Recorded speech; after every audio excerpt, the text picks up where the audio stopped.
नमस्कार दोस्तों, एक बार फिर से स्वागत है आपका धौलाधार स्टडीज़ में।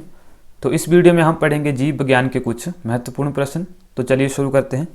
प्रश्न नंबर 1 है, जीव विज्ञान का पिता किसे कहा जाता है? चार्ल्स डार्विन को, लिनियस को, अरस्तु को या फिर मेंडेल को? तो जीव विज्ञान का पिता कहा जाता है अरस्तु को। ऑप्शन सी जो है बिल्कुल सही हो जाएगा। प्रश्न नंबर 2 है, जीवन का भौतिक आधार क्या है? जीन, कोशिका, माइटोकॉन्ड्रिया या फिर जीव द्रव्य? तो जीवन का भौतिक आधार क्या है? जीवन का भौतिक आधार है जीव द्रव्य। ऑप्शन डी जो है बिल्कुल सही हो जाएगा। प्रश्न नंबर 3 है, सर्वप्रथम कोशिका का पता किसने लगाया था या फिर कोशिका की खोज किसने की थी? स्लाइडेन ने, रॉबर्ट हुक ने, सवान ने या फिर डार्विन ने? तो कोशिका की खोज किसने की थी? वो की थी रॉबर्ट हुक ने। ऑप्शन बी जो है बिल्कुल सही हो जाएगा। प्रश्न नंबर 4 है, कोशिका का शक्ति केंद्र, पावर सेंटर किसे कहा जाता है? तो कोशिका का शक्ति केंद्र किसे कहा जाता है? माइटोकॉन्ड्रिया को, लाइसोम को, केंद्रक को या फिर कोशिका द्रव्य को?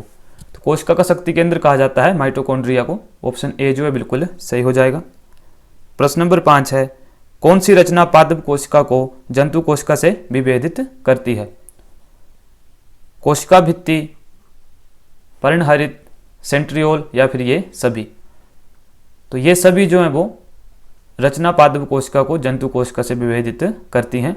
तो ऑप्शन डी जो है बिल्कुल सही हो जाएगा। प्रश्न नंबर 6 है, किस कोशिकांग को आत्महत्या की थैली कहा जाता है? राइबोसोम को, लाइसोम को, रिक्तिका को या फिर सेंट्रोसोम को? तो किसे कोशिकांग की आत्महत्या की थैली कहा जाता है?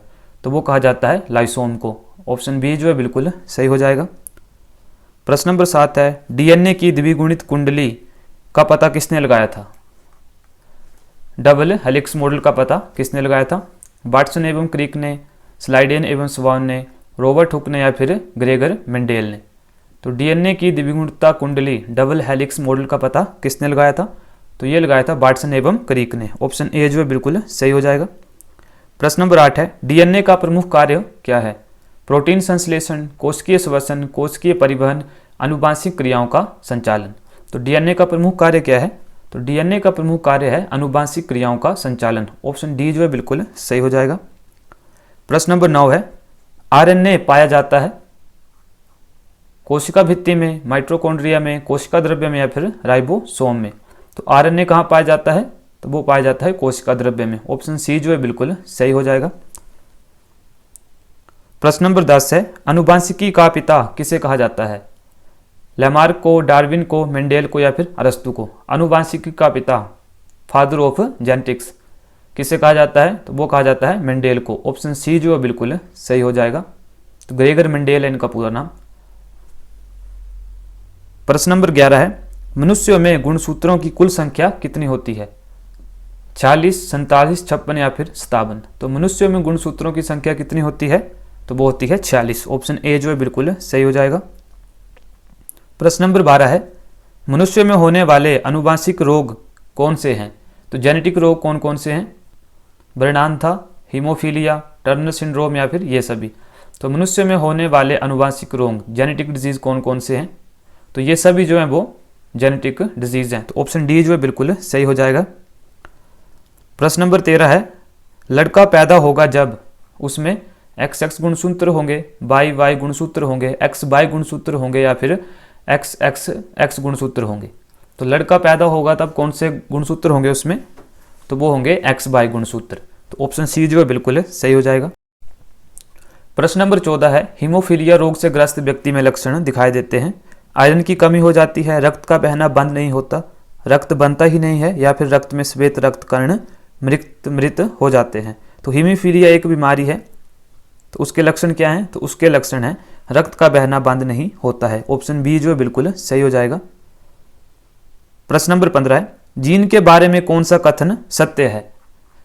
ये डीएनए की एक क्रियात्मक इकाई है, ये आनुवांशिकी की इकाई है, ये गुणसूत्र पर उपस्थित रहता है या फिर उपरोक्त सभी?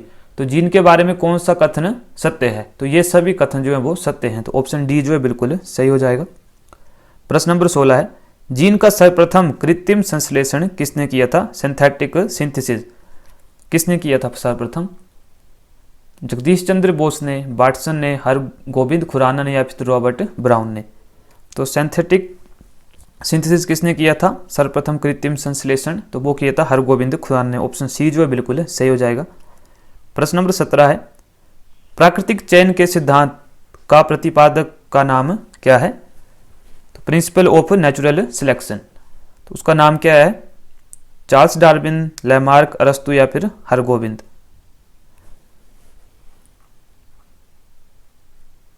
तो प्रिंसिपल ऑफ नेचुरल सिलेक्शन का प्रतिपादक का नाम है चार्ल्स डार्विन। तो ऑप्शन ए जो है बिल्कुल सही हो जाएगा।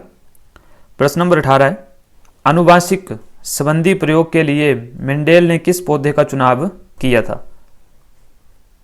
मटर के पौधे का, डहलिया के पौधे का, सरसों का या फिर गेहूं का? तो आनुवांशिकी संबंधी प्रयोग के लिए मेंडेल ने किस पौधे का चुनाव किया था? तो वो किया था मटर के पौधे का। तो ऑप्शन ए जो है बिल्कुल सही हो जाएगा। प्रश्न नंबर 19 है, एक वर्णाढ्य व्यक्ति में किस रंग की पहचान नहीं होती है? तो जिसको कलर ब्लाइंडनेस होती है वो किस रंग की पहचान नहीं कर पाता है? लाल व पीला का, हरा व पीला, लाल व नीला या फिर लाल व हरा? तो उसको जो है वो लाल व हरे रंग की पहचान नहीं होती है। तो ऑप्शन डी जो है बिल्कुल सही हो जाएगा। प्रश्न नंबर 20 है, किस संघ के जंतुओं को जीव द्रव्य के स्तर पर गठित जंतु कहा जाता है? प्रोटोजोआ को, पोरीफेरा को, सिलेट्रेटा को या फिर ऑर्थापोडा को? तो किस संघ के जंतुओं को जीव द्रव्य के स्तर पर गठित जंतु कहा जाता है? तो वो कहा जाता है प्रोटोजोआ को। तो ऑप्शन ए जो है बिल्कुल सही हो जाएगा। प्रश्न नंबर 21 है,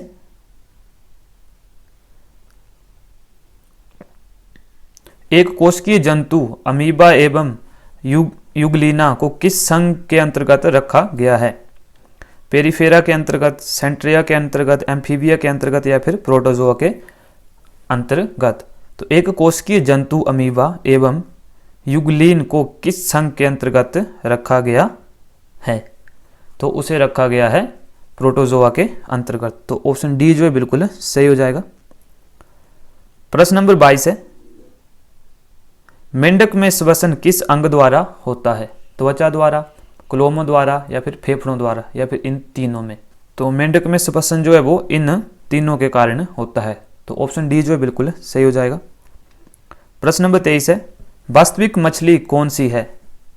स्टारफिश, ब्रिटल स्टार, हिप्पोकैम्पस या फिर सी ककम्बर? तो वास्तविक मछली कौन सी है? तो वो है हिप्पोकैम्पस।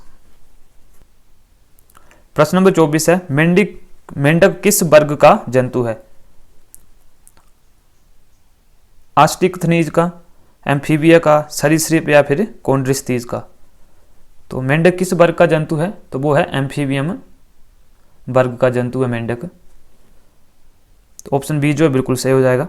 प्रश्न नंबर 25 है, स्तनियों का हृदय कितने कोष्ठ का होता है? तो स्तनियों का हृदय कितने कोष्ठ का होता है? 2 का, 3 का, 4 का या फिर 5 का? तो वो होता है 4 कोष्ठ का स्तनियों का हृदय। तो ऑप्शन डी जो है बिल्कुल सही हो जाएगा। प्रश्न नंबर 26 है, स्तनधारी वर्ग में रक्त का सबसे अधिक तापमान किस जंतु में पाया जाता है? तो स्तनधारी वर्ग में रक्त का सबसे अधिक तापमान किस जंतु में पाया जाता है? भैंस में, बकरी में, मनुष्य में या फिर भेड़ में? तो वो सबसे ज़्यादा तापमान पाया जाता है बकरी में। तो ऑप्शन बी जो है बिल्कुल सही हो जाएगा। तो प्रश्न नंबर 27 है, मछलियाँ किस अंग से सांस लेती हैं? नाक से, त्वचा से, गिल से या फिर मुंह से? तो मछलियाँ किस अंग से सांस लेती हैं? तो वो लेती हैं गिल से। ऑप्शन सी जो है बिल्कुल सही हो जाएगा। प्रश्न नंबर 28 है, सबसे बड़ा स्तनधारी का नाम क्या है? हाथी, डॉल्फिन, मनुष्य या फिर ब्लू व्हेल? तो सबसे बड़े स्तनधारी का नाम क्या है? तो वो है ब्लू व्हेल। ऑप्शन डी जो है बिल्कुल सही हो जाएगा। प्रश्न नंबर 29 है, विश्व का सबसे छोटा पक्षी कौन सा है? एमू, कीवी, हमिंग बर्ड या फिर गोरैया? तो विश्व का सबसे छोटा पक्षी कौन सा है? तो वो है हमिंग बर्ड। ऑप्शन सी जो है बिल्कुल सही हो जाएगा।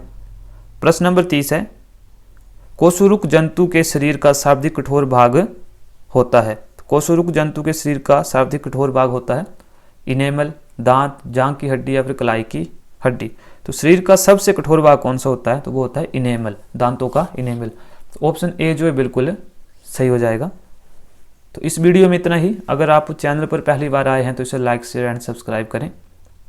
धन्यवाद।